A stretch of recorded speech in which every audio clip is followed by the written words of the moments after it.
To be very honest, ప్రతి ఒక్కరికి ఒక మనిషి మీద ఇష్టం ఉండొచ్చు, హేటెడ్నెస్ ఉండొచ్చు, లేకపోతే న్యూట్రల్గా కూడా ఉండొచ్చు. కానీ మొన్న కేసీఆర్ గారు బయటకు వచ్చి ఆ సభ హాజరయ్యి, and I think BRS party or mister KT Ramarao వాళ్ళు పోస్ట్ చేశారు. I seen the video of KCR గారు. నా కళ్ళు చెమర్చాయి.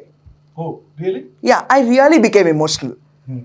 Somewhere down the lane I missed seeing him. There might be 100 reasons to hate him, 100 reasons to like him. That's always there. ఒక political పార్టీలో floss ఉంటాయి, great works ఉంటాయి. But I really missed seeing him. And maybe కొంచెం age advance అయింది దానికి.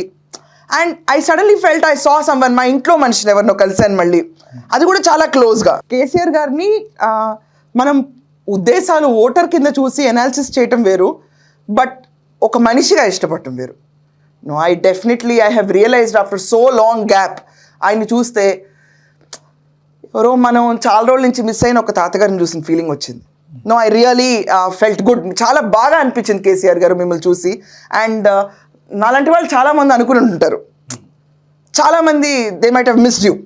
So మీరు ఫ్రీక్వెంట్గా బయటకు రావడం వల్ల, and to be very honest, ఇంకా ఆయనలో ఒక మనిషి ఒక క్వాలిటీతో మిస్ అవుతాం, his orating skills. When he talks ప్రతి ఒక్కరికి ఎలా అనిపిస్తుంది అంటే, అరే మనలో ఒకడు, మనకు బాగా తెలిసిన వాళ్ళు కబుర్లు చెప్తారు చూడండి, మనతో స్పీచెస్ లాగా ఉండవు, చాలా ఇంట్లో నరేషన్ లాగా ఉంటుంది. సో ఆ నరేటివ్ కెపాసిటీ మళ్ళీ రాష్ట్రంలో బీఆర్ఎస్కి especially, or for that matter ఇప్పుడున్న ఏ పొలిటికల్ పార్టీలో అయినా అంత ఒరేటింగ్ స్కిల్స్ ఉన్న నాయకుడు మాత్రం లేరు. ఇది ఖచ్చితంగా ఒప్పుకొని తీరాలి. మనకి విభేదించే అంశాలు చాలా ఉన్నాయి బీఆర్ఎస్ మీద, but when it comes to KCR గారు, నో. కానీ అలాంటి జనరేషన్ కనుమరుగు అయిపోతుంది. అండ్ ఆ భాష మీద ఉన్న పాండిత్యం అవనండి, పట్టుదల అవనండి, ఆయనకున్న capacity of sense of humour అవనండి, సమయస్ఫూర్తి అవనండి, ప్రతి ఒక్కటి. And most importantly seeing him ageing and seeing him after very long time, I felt I missed him. So ఈ మిస్ అయ్యామని ఒక ఫీలింగ్ మీ ఒక్కరికి ఉందా, తెలంగాణ సమాజం అంతా కూడా?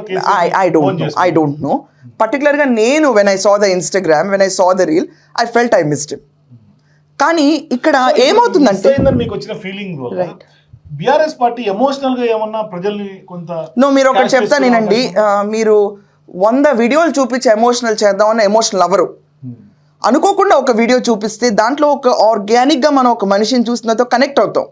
సో ఎమోషన్ అనేది ఎప్పుడు ఏడవాలి కాబట్టి ఏడవాలి, నవ్వాలి కాబట్టి నవ్వాలనే సిచ్యువేషన్స్ కర్మలోకి అయితే మనం ఇంకా అట్లీస్ట్ నేను వెళ్ళలేదు. సో నాకేం ఏడుపు కాదండి, అక్కడ వచ్చింది ఒక భావోద్వేగం అండ్ ఒక immense sense of missing a person. రోజు చూసేవాళ్ళం న్యూస్ పేపర్లో, లేకపోతే ఏదో ఒక బ్రేకింగ్ న్యూస్లో, ప్రెస్ మీట్స్లో, అసలు మూగపోయిన గొంతు.